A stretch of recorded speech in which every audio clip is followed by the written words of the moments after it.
guys, pag-usapan lang natin ang breaking news. Catherine Bernardo, panay paganda ng katawan. Grabe nga naman guys, dahil laging spotted si Catherine Bernardo na nag-gym dahil palagi nga naman guys, nagpapaseksi at tuloy-tuloy nga naman guys na inaangaan si Catherine Bernardo dahil sa kanyang alindog, dahil sa kanyang kaseksihan at sa ganda ng kanyang katawan. Grabe nga naman guys, siyempre lahat ng kalalakihan mapapanganga sa alindog ni Catherine Bernardo. Grabe nga naman kasi guys, 'di ba? Sobrang hot nga naman kasi ni Catherine Bernardo. Kaya nga naman guys, lahat ng kalalakihan ay napapanganga. Siyempre guys, sino pa naman ang hindi kikiligin kapag si Catherine Bernardo na ang nagpakita ng alindog. Kita nyo naman guys, no? Iba na ang Catherine Bernardo na nakilala natin noon. Siyempre, Little Catherine nga naman kasi. Kaya, todo World Cup pa rin siya with her training. More lifting nga raw ang ginawa niya para magkaroon ng muscle.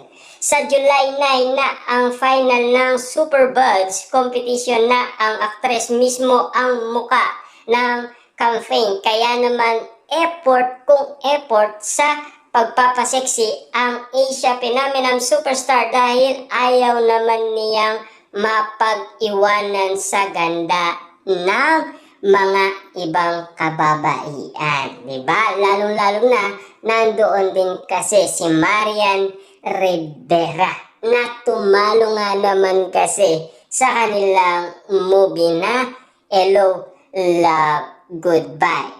Pero nandoon din nga naman kasi si Alden Richard. Todo effort niya naman kasi ang ginawa niya.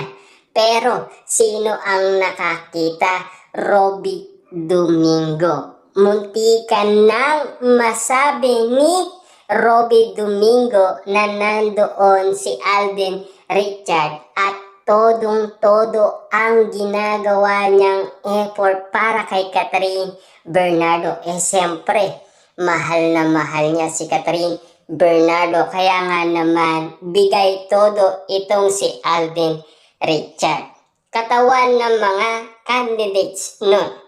Siya ang brand ambassador, kaya dapat mas bongga ang body niya. Samantalang tatapusin muna ni Catherine ang lahat ng mga event na tinanggap niya at mga campaign na gagawin pa niya bago simulan ang inaabangan reunion movie nila ni Alden Richard. Ang speaking of Alden, naiinayang ang Catden fans dahil hindi nakasabay sa Bangkok, Thailand ang dalawa for brand endorsement shoot. Nauna kasing mag-Bangkok si Kat noong May 21, samantalang si Alden ay kababalik lang. Siyempre, hindi kasi natin alam ang kanilang schedule. Lalong-lalo na magkaiba kasi ang kanilang network. Lalong-lalo na kasi pinag-uusapan nga naman kasi ng mga Catden fans na sana ay sabay ang kanilang idolong pumunta sa Bangkok, Thailand. Siyempre guys, by schedule nga naman kasi yan dahil marami silang project kaliwat kanan. Lalong-lalo na meron din silang mga negosyong pinagkakabalaan. Lalong-lalo na si Alden Richard dahil siya lang ang nag-aasikaso nito. Siyempre guys, kita nyo naman, no? Kaya nga naman si Alden Richard napakatagal bago nag-anak ng girlfriend or nililigawan, diba? Siyempre, spotted nga naman si Alden Richard na pinag-uusapan. Kaya nga naman madalas itong makita sa bahay ni Catherine Bernardo dahil nanliligaw daw siya kay Catherine Bernardo. Yan kasi ang ulat ni Ogie Diaz sa atin. Kaya nga naman guys, no, hanggang ngayon ay pinag-uusapan pa rin ang feelings ni Catherine Bernardo at Alden Richard sa isa't isa. Mas masaya raw sana kung sabay sila, na imposible naman mangyari dahil magkaibang brand ang iniendorso nila, Kat at Alden Richard. Siyempre guys, iba kasi ang kanilang endorsement na nakakuha sa kanila.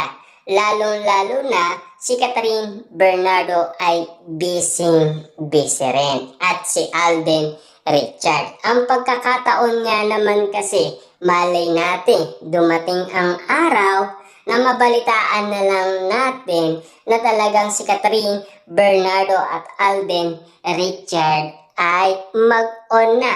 Na ngayon kasi ay napapabalitaan natin na mag-MU na daw sila. Lalong-lalo na guys, sa lahat ng pinakita nila at lalong-lalo na sa mga bookingan na napansin natin. At siyempre, bawat kwento ay tumatatak sa atin at lalong-lalo na guys, tumatatak sa ating puso. Siyempre, yan ay nakakakilig nga naman kasi bawat kwento nila ay napapawaw tayo. Siyempre, kitang-kita naman natin guys, bawat kwento kina Catherine Bernardo at Alden Richard, tiyak talagang kikiligin ka kapag yan ay may katotohanan. Siyempre guys, no, si Ogie Diaz ay gusto niyang i-confirm kina Alden Richard at Catherine Bernardo ang kanyang nabalitaan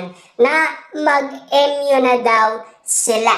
Gustong ipaulat ito ni Ogie Diaz kay Catherine Bernardo at Alden Richard kung may katotohanan nga ba ito. Dahil ito ay galing sa kampo ni Catherine Bernardo. Dahil sinasabi kasi ng kampo ni Catherine Bernardo na meron ng feeling sa isa't isa sina Alden Richard at Catherine Bernardo. Kaya nga naman guys, ang issue ay mabilis na kumakalat sa lahat ng social media platform. Diba?